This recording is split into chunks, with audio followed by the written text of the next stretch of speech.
കുഞ്ഞ് പെൺകുട്ടിയായിരുന്നല്ലോ.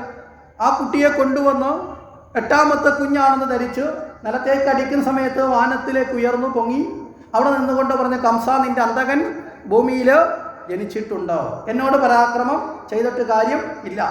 കംസന്റെ മരണഭയം എന്ത് ചെയ്തു? വർദ്ധിച്ചു. കംസൻ തന്നെ മന്ത്രിമാരോടൊപ്പം ചർച്ച ചെയ്തു, എങ്ങനെയാണ് ഇവനെ കണ്ടെത്താൻ സാധിക്കുന്നത്, എവിടെയാണ് ജനിച്ചതെന്ന് അറിയില്ല. വല്ല അറിവുണ്ടോ? ഒരു തരത്തിലുമുള്ള സൂചന ഇല്ല. അപ്പം ആരാണ് എന്ന് പോലും അറിയില്ല. നന്ദഗോപുര വസതിയിൽ ഇങ്ങനെ ജനിക്കുമെന്നൊരു അറിവ് പോലുമില്ല. കാരണം എന്താ? ഇത് പുറത്തൊരു കാരണവശാലും അറിയാതിരിക്കാനാണ് യശോദ 10 മാസം ഗർഭിണിയായും മായാദേവിയുടെ പ്രേരണയാൽ ഗർഭം ധരിക്കപ്പെട്ടത്. കാരണം അവിടെ ഒരു കുഞ്ഞു പിറന്നു. ഒരു ഗർഭിണിയും അല്ലാത്ത ഒരാളിൻ്റെ വീട്ടിലൊരു കുഞ്ഞു വന്നാൽ അയലത്തുകാർ സംശയം പ്രകടിപ്പിക്കില്ലേ? ഇല്ലേ? വരുമോ വരുത്തില്ലയോ? ആ അവസ്ഥ പോലും ഒഴിവാക്കാൻ. കാരണം എന്താ? കംസന് ചാരന്മാരുണ്ട്, കംസൻ അന്വേഷിക്കും. അപ്പോൾ അങ്ങനെ കണ്ടെത്തുമ്പോൾ പോലും യശോദ പ്രസവിച്ചതാണ് എന്ന് ഉറപ്പുവരുത്തണം. മനസ്സിലായില്ലേ? അത് അത്തരത്തിൽ ഇതെല്ലാം ചുറ്റപ്പെടുത്തിയിട്ടുണ്ട്. അപ്പോൾ ഒരു തരത്തിൽ പോലും അറിയില്ല. ഈ ചർച്ചകൾ ഇങ്ങനെ നടക്കുകയാണ്. എങ്ങനെയാണ്? അപ്പോൾ കംസൻ്റെ കൂടെയുള്ളവർ പറഞ്ഞ്, കംസ അങ്ങ് ഭയക്കണ്ട, ഞങ്ങളെപ്പോലെയുള്ള ശക്തന്മാരെല്ലാവരും അങ്ങയുടെ കൂടെ ഇല്ലേ, ഞങ്ങളൊക്കെ ഉള്ളിടത്തോളം കാലം അങ്ങേക്കൊരു ദുഃഖം വരാതെ ഞങ്ങൾ നോക്കുമെന്നൊക്കെ പറഞ്ഞ് ആശ്വസിപ്പിച്ചു. അങ്ങനെ പറഞ്ഞു കഴിഞ്ഞപ്പോൾ അതിൽ ഏറ്റവും ശക്തയായിട്ടുള്ള പൂതന രംഗത്ത് വന്നു. പൂതന പറഞ്ഞു, കംസ ആ ദൗത്യം ഞാൻ ഏറ്റെടുത്തോളാം. കംസന് സന്തോഷമായി. കാരണം എന്താ? തൻ്റെ കൂട്ടത്തിലുള്ളവരിൽ ഏറ്റവും ശക്തിയുള്ളവളാണ് പൂതന എന്നാർക്കറിയാം? കംസന്. കംസന് വേണ്ടി ഒട്ടനവധി തവണ അനവധി ദുഷ്കർമ്മങ്ങൾക്ക് കൂട്ടുനിന്നിട്ടുള്ള ആളാണ് പൂതന. മോശക്കാരിയൊന്നുമില്ല, വളരെ കരുത്തുറ്റ ആളാണ്. പൂതന എന്ന പേരിൽ തന്നെയുണ്ട്. പൂതമല്ലാത്തവളാരോ പൂതന. പൂതം എന്ന് പറഞ്ഞാൽ എന്താ? നമ്മൾ സഹസ്രാമം ചെല്ലുമ്പോൾ ഒരു വരിയില്ലേ, പൂതാത്മാ ഭൂതഭാവന, അല്ലേ? എന്താ പൂതം എന്ന് പറഞ്ഞാൽ? അർത്ഥമൊന്നും ചോദിക്കരുത്, ഞങ്ങൾ ചെല്ലണമെന്ന് ചോദിച്ചാൽ ഞങ്ങൾ ചെല്ലും, അല്ലേ? അടുത്ത വരി വേണമെങ്കിലും ചോദിച്ചാൽ എൻ്റെ അടുത്ത വരി ഞങ്ങൾ പറയും, പക്ഷെ അർത്ഥം ചോദിക്കരുത്. അങ്ങനെയല്ല, നമ്മൾ നാമജപങ്ങൾ അർത്ഥം അറിഞ്ഞ് പഠിക്കണം, എങ്കിലേ ആ അർത്ഥത്തിൻ്റെ ശുദ്ധി നമ്മളിൽ ഉണ്ടാവുള്ളൂ. പൂതാത്മാ എന്ന് പറഞ്ഞാൽ പരമമായ ശുദ്ധിയുള്ളവനെ. മനസ്സിലായില്ലേ? ശുദ്ധം എന്നാണ് പൂതം എന്ന വാക്കിൻ്റെ അർത്ഥം. ന പൂത എന്ന് പറഞ്ഞാൽ എന്താ? ശുദ്ധമില്ലാത്തവൾ. ശുദ്ധമുള്ളതാണെങ്കിൽ മുലക്കാമ്പിൽ വിഷം ചേർത്ത് കൊല്ലാൻ വേണ്ടി തയ്യാറാവുമോ? ആവില്ല. ഒരിക്കലും ഒരു അമ്മ ഒരിക്കലും ആ കർമ്മം ചെയ്യില്ല. അപ്പോൾ പൂതന തയ്യാറായി. അപ്പോൾ എങ്ങനെ കണ്ടുപിടിക്കും? ആരാണെന്നറിയില്ലല്ലോ പൂതനെ, നീ എന്താ ചെയ്യാൻ പോകുന്നത്? കംസൻ ചോദിച്ചു. പൂതന പറഞ്ഞു, കംസ വിഷമിക്കണ്ട, ഞാനൊരു വലിയ പദ്ധതിയായിട്ടാണ് പോകുന്നത്. എന്താ പദ്ധതി? ഈ ഭൂമിയിൽ 10 വർഷത്തിനുള്ളിൽ ജനിച്ചിട്ടുള്ള സർവ്വ കുഞ്ഞുങ്ങളെ ഞാനങ്ങ് കൊന്നേക്കാം. പ്രശ്നം തീർന്നില്ലേ? പൂതന പോകുന്ന കൃഷ്ണനെ കൊല്ലാനല്ല. പൂതനയുടെ ലക്ഷ്യം ആരോ ഒരു കുഞ്ഞുണ്ട്, അത് ആരാന്നറിയില്ല, അതുകൊണ്ട് എന്ത് ചെയ്യാം? എല്ലാത്തിനെയും കൊല്ലാം. അപ്പോൾ അതിലാരും പെടും? ഈ കുട്ടിയും പെടും. വളരെ ഭയാനകമായ ഒരു മനുഷ്യരാശിയുടെ ഏറ്റവും വലിയ തലത്തെ മാറ്റിമറിക്കുന്ന ദുഷ്ടതയാണ് പൂതന പറയുന്നത്. 10 വർഷം. മനസ്സിലായില്ലേ? ഇന്നു മുതൽ 10 വർഷം മുമ്പ് വരെ ജനിച്ചിട്ടുള്ള കുഞ്ഞുങ്ങൾ മുഴുവൻ മരണപ്പെട്ടാൽ നമ്മുടെ ഈ മൊത്തത്തിലുള്ള ജനറേഷൻ ഗ്യാപ്പ് വളരെ വലുതായിരിക്കത്തില്ലേ? ഒരു നിശ്ചിത പ്രായത്തിലുള്ളവരെല്ലാവരും ഒരേ കണക്ക് മരണപ്പെട്ടാൽ വലിയൊരു ഗ്യാപ്പ് വരും. നമ്മുടെ ജനസംഖ്യയുടെ വിധാനത്തിനെയൊക്കെ വലിയ തകരാറുള്ളത് എത്തിക്കും. അത്തരത്തിലൊരു കാര്യമാണ് ആര് ഏറ്റത്? പൂതന ഏറ്റത്. അപ്പോൾ കംസന് സന്തോഷമായി. ഇനി ഇത്രയും വലിയ നാശം സംഭവിച്ചാലും വേണ്ടിയില്ല, എൻ്റെ ശത്രു പോയാൽ മതി. മനസ്സിലായില്ലേ? ഈ പ്രപഞ്ചത്തിന് എന്ത്, ദുഷ്ടന്മാരെപ്പോഴും ചിന്തിക്കുന്നതാണ്, ലോകത്തിന് എന്ത് സംഭവിച്ചാലും വേണ്ടിയില്ല, ഞാൻ രക്ഷപ്പെട്ടാൽ മതി എന്ന് ചിന്തിക്കുന്നത് ആരാ? ദുഷ്ടന്മാരാണ്. കംസനും പൂതനയും അങ്ങനെ ചിന്തിച്ചു. പൂതന ഇറങ്ങി പുറപ്പെട്ടു. പൂതനയുടെ ഉദ്ദേശം തൻ്റെ മുലക്കാമ്പിൽ വിഷം ചേർത്ത് കുഞ്ഞുങ്ങളെ മുലയൂട്ടുക, വധിക്കുക എന്നുള്ളതാണ്. കാരണം ആ ഒരു സമ്പ്രദായത്തിലൂടെയാണ് പൂതന മുന്നോട്ട് വരുന്നത്.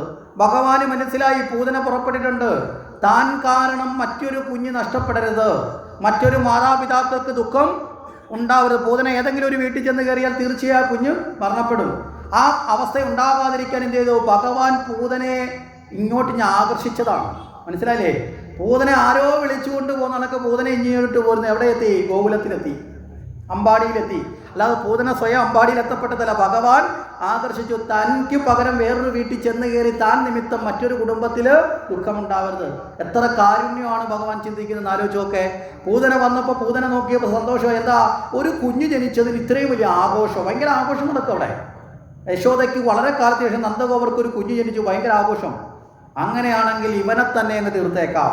തുടക്കത്തിൽ തന്നെ നല്ലൊരു, ഇല്ലേ, ആദ്യത്തെ കൊലപാതകം തന്നെ നല്ലൊരു കൊലപാതകം. ഇത്രയും ആഘോഷം നടക്കുന്ന ഈ കുഞ്ഞിനെ തൊട്ട് തുടങ്ങാം. പൂതന നേരെ താഴേക്കെത്തി. പൂതന വരുന്നത് കണ്ടു യശോദയും മറ്റു ഗോപികമാരും. പക്ഷേ അവർ അല്പം മോഹത്തിന് വശംവദരായിപ്പോയി. എന്താ ഈ മോഹം എന്ന് പറഞ്ഞാൽ? പൊതുവിൽ സ്ത്രീജനങ്ങൾക്കൊരു നെഗറ്റീവ് ഉണ്ട് അല്ലേ? 2 സ്ഥലത്തൂടെ സ്ത്രീകളെ കൊണ്ടുപോകാൻ പാടില്ല എന്ന് പറയും. അറിവുള്ള പുരുഷന്മാർ 2 സ്ഥലത്തൂടെ സ്ത്രീകളെ കൊണ്ടുപോകരുത്. എവിടേക്കാണെന്നറിയാവോ? നിങ്ങൾക്ക് തന്നെ അറിയാം, ഞങ്ങൾക്ക് തന്നെ അറിയാം. ഈ തുണിക്കടയിലും സ്വർണ്ണക്കടയിലും ഈ 2 കൊണ്ടുപോയി കഴിഞ്ഞാൽ അവസാനം കൊണ്ടുപോകുന്നതിനെ പണയം വെച്ചിട്ടേ തിരിച്ചു വരത്തുള്ളൂ.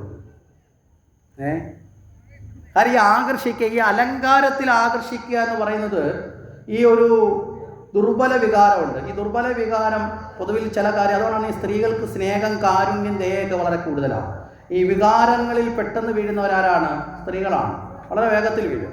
കാര്യം മനസ്സിന് വലിയ, എന്നാൽ എല്ലാവരും ഒന്നും അങ്ങനെയൊന്നും അല്ല കേട്ടോ. ഇതിനെയൊക്കെ അതിജീവിക്കുന്നവർ അപൂർവമായിട്ടും ഉണ്ട്, ഇല്ലെന്ന് പറയുന്നില്ല, വളരെ കൂടുതൽ ആൾക്കാരുണ്ട്. അപ്പോൾ എന്തായാലും ഇവിടെ ഈ പൂതന വന്നത് അതീവ സുന്ദരിയായിട്ടാണ്. സർവ്വ ആഭരണങ്ങളൊക്കെ ധരിച്ച് അതീവ സുന്ദരിയായി വന്നപ്പോൾ പൂതനയുടെ പട്ടുസാരി നോക്കി നിന്നപ്പോൾ നീ ഏതാടി എന്ന് ചോദിക്കാൻ വിട്ടുപോയി. സ്വർണം കണ്ടിരുന്നത് കൊണ്ട് ആരാണ് ഇത് നമുക്കറിയില്ലല്ലോ എന്ന് ചിന്തിക്കാൻ വിട്ടുപോയി. കാരണം എന്താ, ഇത് എവിടുത്തെ ഡിസൈനാണെന്നൊക്കെ ആലോചിച്ച് പോയി. ഈ സമയം കൊണ്ട് പൂതന അകത്ത് കയറിയപ്പോൾ ഭഗവാൻ അതുവരെ കണ്ണ് തുറന്നിരുന്ന കൃഷ്ണൻ കണ്ണം കടച്ചു. എന്താ കാര്യം? ഇവൾ എന്ത് ചെയ്യുന്നു എന്നൊന്ന് കാണട്ടെ. കണ്ണ് തുറന്നിരുന്നാൽ ചിലപ്പോൾ ഇവൾ ചെയ്യാൻ മടിച്ചാലോ. കളവ് ചെയ്യാൻ വരുന്ന ഒരാൾ നിരീക്ഷിക്കുന്നു എന്ന് പറഞ്ഞാൽ കളവ് ചെയ്യുമോ? ചെയ്യില്ല. അതുകൊണ്ടാണ് നമ്മുടെ നാട്ടിലൊക്കെ ഇപ്പോൾ ഒരു പുതിയ സാധനം കൊണ്ടുവച്ചിട്ടുള്ളത്. എന്താ? CCTV ക്യാമറ അല്ലേ? അതുണ്ട് എന്നൊരു ബോധം വന്നാൽ അവിടെ പിന്നെ ആരെങ്കിലും കളവ് ചെയ്യാൻ കയറും. എന്താ കാര്യം? ചിലടത്ത് ക്യാമറ ഇല്ലാത്തടത്തും വേണമെങ്കിൽ ചുമ്മാ ഒരു ബോർഡ് എഴുതി വെക്കും, ഇവിടെ ക്യാമറ ഉണ്ട് സൂക്ഷിക്കുക. പിന്നെ നമുക്കൊരു പേടി വരും. കാര്യം എന്താ? അത് കാണാൻ ഒരാളുണ്ട് അല്ലെ, കാണുന്ന ഒരു വസ്തു അവിടെ ഉണ്ട് എന്നൊരു ബോധം വരും. അപ്പോൾ ഇതുപോലെ ഭഗവാൻ കണ്ണം അടച്ചു. അതിന് പല വ്യാഖ്യാനങ്ങളുണ്ട്, നമുക്ക് പിന്നീട് പറയാം. അപ്പോൾ എന്തായാലും പൂതന വന്നു, ഭഗവാനെ എടുത്ത് വളരെ ഉചിതമായൊരു സ്ഥലത്തേക്കിരുത്തി ആ വിഷം പുരട്ടിയ മുലക്കാമ്പിലേക്ക് 2 കൈ കൊണ്ട് ബലമായി പിടിച്ചങ്ങ് ചേർത്തു. എന്തിനാ 2 കൈ കൊണ്ട് പിടിച്ച് ചേർത്തത്? ഈ വിഷത്തിൻ്റെ ദുർഗന്ധം കൊണ്ടോ അതിൻ്റെ കയർപ്പ് കൊണ്ടോ പോലും ഈ കുട്ടി അകന്നു പോകരുത്. ചേർത്ത് ബലമായി. ഭഗവാനോ തൻ്റെ ചെറു കൈ കൊണ്ട് പൂതനയെ ഒന്ന് പിടിച്ചു. അവസാനം പൂതനയ്ക്ക് തൻ്റെ മുലപ്പാലും കഴിഞ്ഞ് രക്തവും പോകുന്നതായി തോന്നി. മരണവെപ്രാളത്തിലെത്തി ഭീകര രൂപത്തിലെത്തിയ പൂതന സർവശക്തിയും എടുത്ത് കുട്ടിയെ ദൂരേക്ക് വലിച്ചെറിയാൻ നോക്കി. പക്ഷേ പൂതനയുടെ പിടി വിട്ടു. ഭഗവാന്റെ പിടി വിടുവോ? മനസ്സിലായില്ലേ? ഭഗവാന്റെ പിടി അവിടെ കൃത്യമാണ്. പൂതനയെ വിട്ടിട്ടില്ല. കാരണം എന്താ? പൂതനയ്ക്ക് മാതൃസവിശേഷം മാറുന്ന നിലയിൽ തന്നെ മരണത്തെ കൊടുക്കണമെന്ന് ഭഗവാന്റെ ഒരു ആഗ്രഹം. എന്താ കാര്യം? ഭഗവാനെ ആരെങ്ങനെ ആഗ്രഹിക്കുന്നോ അതേ നിലയിൽ ഭഗവാൻ അവരെ അനുഗ്രഹിക്കുന്നൊരു തത്വമുണ്ട്.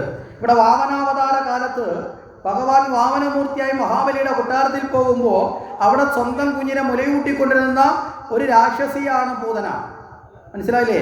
അന്ന് പൂതന ഈ സുന്ദര കോമളനായി വരുന്ന വാമനെ കണ്ടപ്പോൾ ആഗ്രഹിച്ചു, ഈ കുഞ്ഞിനെ ഒന്ന് മുലയൂട്ടാൻ ആരും കിട്ടിയിരുന്നെങ്കിൽ എന്ത് ഭാഗ്യമാണെന്ന് ചിന്തിച്ചു. ഭഗവാൻ ഒരു ചെറുപുഞ്ചിരിയോടുകൂടി അന്ന് കൊടുത്തൊരു അനുഗ്രഹമാണ് അടുത്ത ജന്മത്തിൽ പൂതനയായി വന്നത്. ആ പൂതന ഭഗവാനെ മുലയൂട്ടി അമ്മ എന്ന സ്ഥാനത്തേക്കില്ലേ, മുലയൂട്ടുന്നതോടെ അമ്മ എന്ന സ്ഥാനത്ത്. പക്ഷേ ദുഷ്ടതയായതുകൊണ്ട് മരണവും കൂടെ കൊടുത്തു. പൂതനയെ കൊന്നു നല്ല ഭാഗവതം പറയുന്നത്. പിന്നെയോ മോക്ഷം കൊടുത്തു എന്നാണ്. മനസ്സിലായില്ലേ? അപ്രകാരം. കാരണം ഭഗവാനെ ഓരോരുത്തരും അവരവരുടെ മനോഭാവം അനുസരിച്ചിട്ടാണ് ഈശ്വരാരാധന നടത്തുന്നത്. മനസ്സിലായോ? ഈശ്വരാരാധനയ്ക്ക് അങ്ങനെ ഒരു സ്വാതന്ത്ര്യമുണ്ട്. അവരവരുടെ മനോഭാവം അനുസരിച്ച് അവരൊരു ഈശ്വരാരാധന നടത്തും. അപ്പം മാംസം കഴിച്ച് ജീവിക്കുന്ന കാട്ടാളന്മാർ ഭഗവാനെ പൂജിക്കുന്ന മാംസം വെച്ചാണ് പൂജിക്കുന്നത്. മദ്യം കഴിച്ച് ജീവിച്ച ആൾക്കാർ മദ്യം വെച്ച് പൂജിച്ചിട്ടുണ്ട്. മനസ്സിലാവുന്നുണ്ടോ? ഇനി നല്ല ഭക്ഷണം പാലും പഴവും കഴിച്ച് ജീവിക്കുന്ന അങ്ങനെയുള്ള ശുദ്ധഭക്ഷണം കഴിക്കുന്നവർ അത് വെച്ച് പൂജിച്ചിട്ടുണ്ട്. ശരിയില്ലേ? ഇതെല്ലാം ഇങ്ങനെ തന്നെയാണ്, അവനവൻ്റെ മനോഭാവം അനുസരിച്ച്. പറഞ്ഞൊരർത്ഥം മനസ്സിലായോ? ഓരോ മനോഭാവം, അല്ലാതെ ഇന്നതിലൂടെ മാത്രം പോകണമെന്നുള്ള നിബന്ധനകളൊന്നും നമ്മുടെ ഇടയിലില്ല. ഓരോ മനോഭാവം, അതിൽ ഏറ്റവും മറ്റുള്ളവർക്ക് ദോഷം വരാത്ത, മറ്റുള്ളവർക്ക് തിന്മ വരാത്ത പാത സ്വീകരിക്കണമെന്ന് മാത്രമേ ഉള്ളൂ.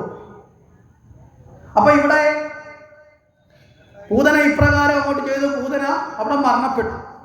ആ പൂതന വീഴുന്ന ശബ്ദവും അലർച്ചയും കേട്ടുകൊണ്ട് അതുവരെ മോഹവലയത്തിൽ പെട്ടു നിന്ന യശോദയും ഗോപികമാരും ഓടി വന്ന് നോക്കുമ്പോൾ ഇതാ ഒരു ഭീകര രൂപിണി കിടക്കുന്നു. അതിൻ്റെ മുകളിൽ കിടന്ന് കൃഷ്ണൻ കൈകാലിട്ടടിക്കുന്ന പൂതനെ ഈ രൂപമൊക്കെ കണ്ട് യശോദ വരെ പറയുന്നു. യശോദ ഓടിച്ചെന്ന് മകനെ എടുത്ത് ഉമ്മ കൊടുത്തിട്ട് പറഞ്ഞു, എന്തോ വലിയ ആപത്ത് വന്നതാണ്. ഇതാ എൻ്റെ കുഞ്ഞിനെ ഈശ്വരൻ രക്ഷിച്ചിരിക്കുന്നു. എല്ലാവരെയും രക്ഷിക്കുന്ന ഈശ്വരനാണ് ഈ കുഞ്ഞെന്ന് ആർക്കറിയില്ല? യശോദയ്ക്കറിയില്ല. യശോദ കുഞ്ഞിനെ എടുത്തുകൊണ്ട് അടുത്തുള്ള എല്ലാ അമ്പലത്തിലേക്ക് ഓടാൻ തുടങ്ങി. മനസ്സിലായില്ലേ? കുഞ്ഞിനെ രക്ഷിച്ച സന്തോഷം കൊണ്ട് അവിടെ എല്ലാം പോയി വഴിപാടിട്ടു. എല്ലാം കഴിഞ്ഞ് യശോദ തിരിച്ചു വന്നു. ഈ സമയത്ത് വീട്ടിലല്ലായിരുന്ന നന്ദഗോപരും വന്നു. നന്ദഗോപര് അവസാനം പൂതനയുടെ ശരീരം മഴു കൊണ്ട് വെട്ടിമുറിച്ച് പുറത്തെടുത്തു എന്നാണ് പറഞ്ഞ കാര്യം. വാതിലൂടെ എടുക്കാൻ പറ്റില്ല, അത്രയും ഭീകര രൂപമായിരുന്നു. അത്രയും വലിപ്പമുണ്ട് പൂതനയ്ക്ക്, നിസാരക്കാരി അല്ലെന്ന് ബോധിപ്പിക്കുകയാണ് അവിടെ.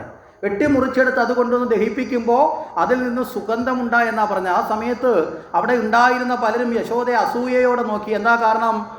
ഒരു നേരം മുലയൂട്ടിയ പൂതനയ്ക്ക് പോലും ഇത്രയും സുഗന്ധപൂരിതമായ ശരീരം ലഭിച്ചിട്ടുണ്ടെങ്കിൽ ഭഗവാനെ എപ്പോഴും മുലയൂട്ടുന്ന യശോദയുടെ അവസ്ഥ എന്തായിരിക്കും അല്ലേ? അങ്ങനെയൊക്കെ ചിന്തിച്ചു. കാരണം ആ പൂതനയ്ക്ക് കൊടുത്ത ആ ഒരു ആനന്ദം, അല്ലെങ്കിൽ പൂതന തെറ്റ് ചെയ്യാനാണെങ്കിൽ പോലും ഭഗവാന്റെ നേരെയാണ് വന്നതല്ലേ. ഇവിടെ ഭാഗവതത്തിൽ ഭഗവാന്റെ ലീലകളെക്കുറിച്ച് പറയുമ്പോൾ പറയും, അനുഗ്രഹലീലയുണ്ട്, നിഗ്രഹലീലയുണ്ട്, പ്രേമലീലയുണ്ട്, ഭക്തിലീലയുണ്ട്, സംരംഭലീലയുണ്ട്. എന്താ സംരംഭലീല എന്ന് വെച്ചാൽ ശത്രുതാഭാവത്തിൽ ഭഗവാനിലേക്ക് എത്തും. മനസ്സിലല്ലേ? ശത്രുതാഭാവത്തിലായാലും മിത്രത്വഭാവത്തിലായാലും ഭക്തിഭാവത്തിലാണെങ്കിലും വാത്സല്യഭാവത്തിലാണെങ്കിലും ലക്ഷ്യം ആരിലേക്കായിരിക്കണം? ഭഗവാനിലേക്കായിരിക്കണം. ശത്രുതാഭാവത്തിലാണ് ചിലർക്ക് ഭഗവാനെ നേടാൻ സാധിച്ചത്. കംസനൊക്കെ അതുകൊണ്ട് അങ്ങനെ വരുന്നത്. എന്താ? വിദ്വേഷിയായി മാറിക്കൊണ്ടല്ലേ. ഹിരണ്യകശിപു വിദ്വേഷിയായി മാറിക്കൊണ്ടാണ് വരുന്നത്. ഒരർത്ഥത്തിൽ വിദ്വേഷികളുടെ ഉള്ളിലാണ് ഏറ്റവും കൂടുതൽ ഭഗവാന്റെ രൂപം തെളിയുന്നത്. എന്താ കാരണം? നിങ്ങൾക്കിപ്പോൾ ഒരാളോട് സൗഹൃദമുണ്ട്. ആ സൗഹൃദമുള്ളതിനെ എപ്പോഴും നിങ്ങളങ്ങ് ഓർക്കുവോ? എപ്പോഴും ഒന്നും ഓർക്കില്ല. പക്ഷെ നിങ്ങൾക്ക് ഒരാളൊരു ശത്രുതയുണ്ട്. ആ ആളിനെ മിത്രത്തെ ഓർക്കുന്ന അത്രയും മാത്രമേ ഓർക്കത്തോളോ? അല്ല, ഏറ്റവും കൂടുതൽ ഓർക്കുന്ന ആരായിരിക്കും? ശത്രുവിനെ കുറിച്ചായിരിക്കും. മനസ്സിലാകുന്നുണ്ടോ? കാരണം മനസ്സ് നെഗറ്റീവായിട്ടുള്ള ചിന്തയുള്ളവർക്ക് നെഗറ്റീവായ വീക്ഷണമാണ് ശക്തിപ്പെടുത്തുന്നത്. അസുരന്മാർക്ക് നെഗറ്റീവ് വീക്ഷണമാണ്. അതുകൊണ്ടാണ് അവിടെ ശത്രുതാഭാവത്തിലാണെങ്കിലും ഭഗവാനെയാണ് തേടി വന്നത് എന്ന് പറയുന്നത്. ഇവിടെ ഭഗവാനെ കണ്ടപ്പോൾ, ഭഗവാൻ പൂതനയെ കണ്ടപ്പോൾ കണ്ണടച്ചു എന്ന് നമ്മൾ പറഞ്ഞല്ലോ. എന്തിനാ ഈ കണ്ണടച്ചെന്ന് ചോദിച്ചാൽ, ഒന്ന് കണ്ണുകളെന്ന് പറഞ്ഞാൽ സൂര്യനും ചന്ദ്രനുമാണെന്നൊരു തത്വമുണ്ട്. മനസ്സിലായില്ലേ? സൂര്യനും ചന്ദ്രനുമാണ്. കാലത്തിൻ്റെ സാക്ഷിയാണ് സൂര്യചന്ദ്രന്മാർ. സൂര്യചന്ദ്രന്മാരെ സാക്ഷിയാക്കിയല്ലേ കാലത്തെ തരംതിരിക്കുന്നത് അല്ലേ? പകലും രാത്രിയും, പകൽ സൂര്യനെയും രാത്രി ചന്ദ്രനെയും. ഈ കാലത്തെ തരംതിരിക്കുന്ന ദിവസത്തിനനുസരിച്ച് ആഴ്ച, ആഴ്ചയ്ക്ക് വർഷം, ഇല്ല എങ്ങനെയല്ലേ കാലത്തെ തരംതിരിക്കുന്നത്. അപ്പോൾ കാലസാക്ഷിയായ സൂര്യചന്ദ്രന്മാർ, സൂര്യകുലത്തിൽ ജനിച്ച ഭഗവാൻ, ചന്ദ്രകുലത്തിലും ജനിച്ച ഭഗവാൻ, ആ സൂര്യചന്ദ്രന്മാർക്ക് പ്രിയപ്പെട്ട ഭഗവാനെ ഇല്ലാതാക്കാൻ വന്ന പൂതനയെ ഞങ്ങൾക്ക് കാണണ്ട എന്നുള്ള അർത്ഥത്തിൽ കണ്ണടച്ചു. പിന്നെ ഇവൾ എന്ത് ചെയ്യുന്നു എന്ന് കാണിക്കാൻ കണ്ണടച്ചു. ഇനി ഭഗവാന്റെ നോട്ടം പൂതനയിൽ പതിച്ചാൽ, കാരുണ്യത്തോടു കൂടി പതിച്ചാൽ പൂതന ശുദ്ധമാകും. പിന്നെ പൂതന മുലയൂട്ടുവോ? ഇല്ല. ഇനി ദേഷ്യത്തോടെ നോക്കിയ പൂതന ഭസ്മമായി പോവും. അന്നേരവും പൂതന മുലയിട്ടില്ല. അപ്പോൾ പൂതനയ്ക്ക് ഈ മാതൃവിശേഷമായ പ്രാർത്ഥനയ്ക്ക് ഫലം കൊടുക്കാൻ പറ്റുമോ? പറ്റില്ല. അതുകൊണ്ട് കണ്ണടച്ചു എന്നുള്ള നിലയിൽ നമുക്ക് പൂതനയുടെ ഭാവത്തെ നമുക്ക് കാണാൻ